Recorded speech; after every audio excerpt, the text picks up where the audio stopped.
When I first heard about the RAP, well, I actually was filled with a lot of joy, simply because to me it felt like just another natural progression for our parish to, I guess, be more engaging with who we are as a people, as Quandamooka people, yeah.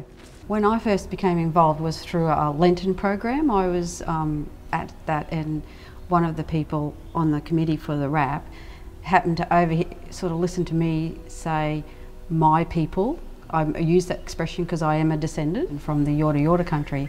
And after the Lenten program, he came in and asked me, and he said, well, would you like to join this reconciliation action plan? At that time, I didn't even know what it was, but once he explained it to me, and I thought, yeah, I would.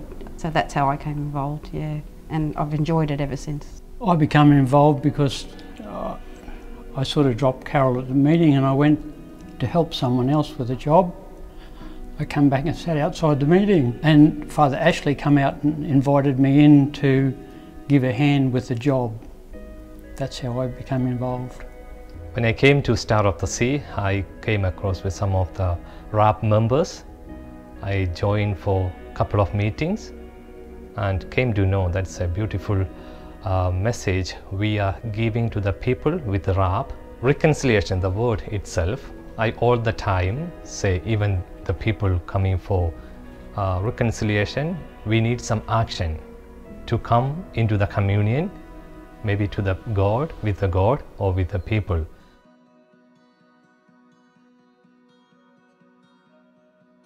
Well, I think for me was when we did the Midgeonberry bush out the front of the church.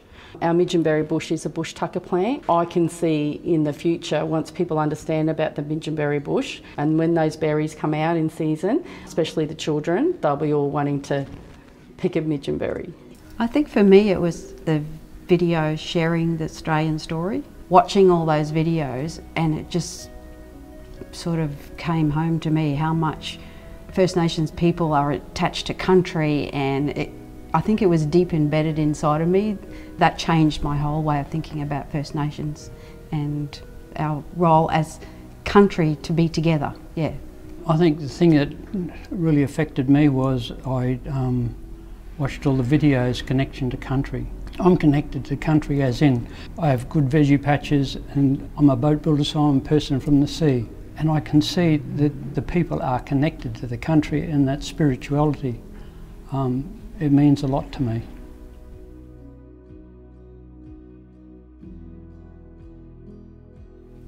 I think the challenges are the things to come. Those connection to country videos, it's really truth-telling for me. What we haven't been told, what we've been lied about or lied to about what happened, we've actually got to tell everybody, and that's going to be the hardest part, to get people to listen and learn and live about what happened. Yep. We can't bury the past anymore. I think the most important thing that I guess I want our parishioners and people in general to understand about this reconciliation action process, but also what we're doing with that, is also people understanding locally that history that Ray's talking about was actually here. When you're walking country, or when you're visiting Minjerribah or Morgumpan or any of the areas here in the Redlands, they have a better understanding, and it is a journey. And I just think that if people know, people like ourselves that have been willing to put our hands up to do the reconciliation action group, that we're here to talk to and share story, and that's what it's all about, to get a better understanding.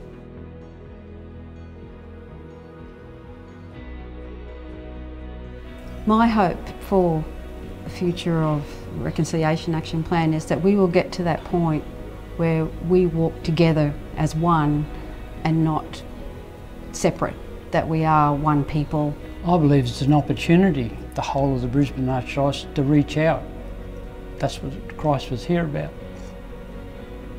And it comes from that listen, learn and live from these people. My hope is that our Reconciliation Action journey continues, and that there will be others that will join in and embrace it. My hope is that this is just going to be stronger because of the people that are involved.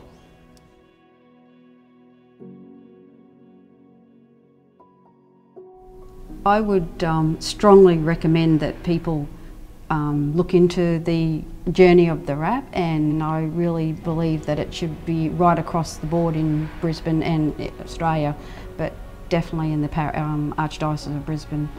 I think other parishes that are going to come into it have got a good opportunity because there is so much material. There's whole sheets on the way to go. It is just so much easier. If some of the parishes or parish priests thinking of implementing RAP, I will suggest you to follow it up and implement in your parish, especially the priests from overseas, because it's a great opportunity for us to learn more about the indigenous people, their culture, their way of life, their faith life, and more about their history. Start RAP in your parish and go with the team and implement some action plans. It will help you to be more successful in your ministry. I also feel that because of encouraging that sharing of story, that when we open ourselves up to these types of opportunities, that's when the Spirit moves.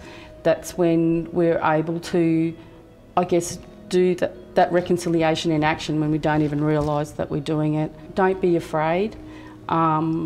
Everybody's learning, so it's being open to the journey, and I would welcome everyone to be able to have a better understanding of our First Nations people here in Australia.